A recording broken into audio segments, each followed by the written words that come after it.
So I spent last week sitting with an amazing group of human beings.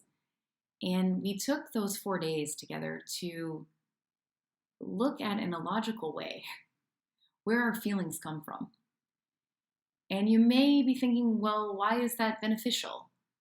But when you understand how something works, you fundamentally relate to it differently.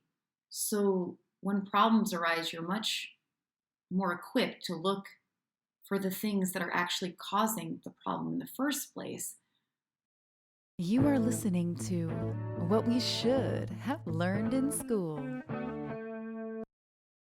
And this is a little bit of a silly example, but my Finnish shower does work differently than my American shower does. So when I have guests, I have to teach them how to use the Finnish shower. Not that it's incredibly complex, but it is different. Now, if you didn't understand that you had to pull a little knob here in Finland in order to get the water to go from the sink to the shower, then you're creating a problem that you might not otherwise have.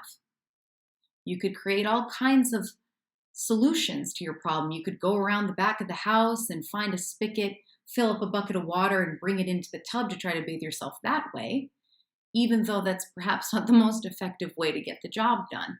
The point is, when you understand something, things get more simple.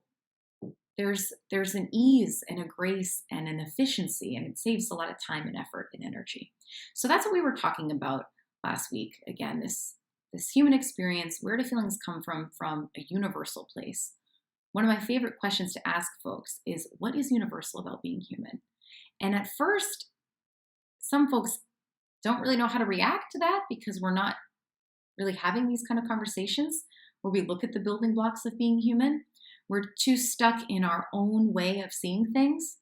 And so we give advice to friends and family based on our own way of seeing things, and then they do the same to us.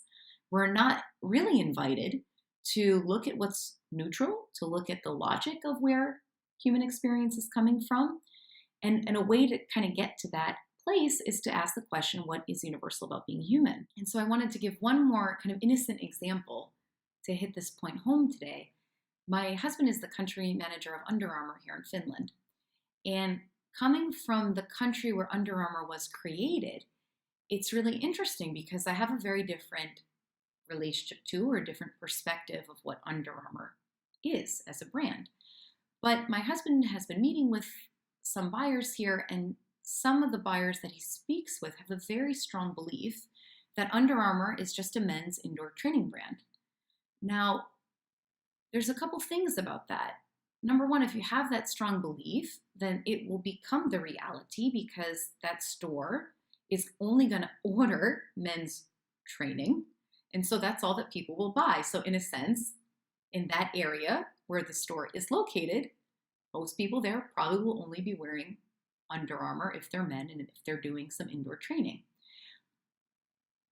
But that belief also is not a solid fact. It's not an absolute reality.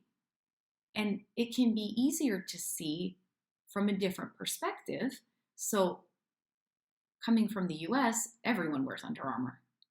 Men, women, children. Probably even they're going to come out with a dog line at sometime soon. You know, Under Armour is the second most popular brand in the US.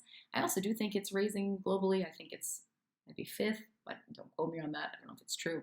But the point is, having a strong belief, for instance, in this case, Under Armour is only an indoor men's training brand. It, by the nature of that strong, rigid belief, limits the potential.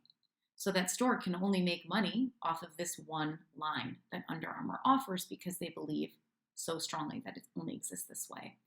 Yet in the US and many other markets, many other countries, Under Armour sells in a wide variety of categories, such as women. So again, silly example, but where in our lives are we doing this? Do you see colleagues or family members really going at it with one another, trying to defend their viewpoints, trying to defend their reality, or trying to push one's reality onto someone else? Because the thing of it is, it may be obvious to you that so-and-so should do XYZ, But to them, they don't have an option to see it the way you see it. And it's a little egotistical for us to think that our way is the best way anyway.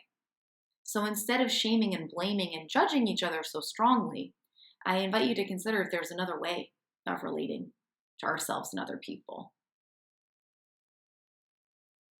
What's universal about being human? Well, what seems pretty universal to me is that we are all experiencing separate realities all the time. I mean, it's really a bit silly to argue as if our beliefs and opinions are facts when they're not. They're just interpretation, a bunch of patterns in our head of how we relate to the world, but it's not some concrete absolute truth that exists outside of ourselves. And that's something to investigate. Or not. You've been listening to What We Should Have Learned in School. I'm your host, Amy Leo. I look forward to speaking with you again very soon. Until next time, stay curious, take care of yourself, and keep rocking. And if you haven't already, I invite you to click that subscribe button. You can always unsubscribe, but one simple click really could make the difference for you. I'll catch you next time.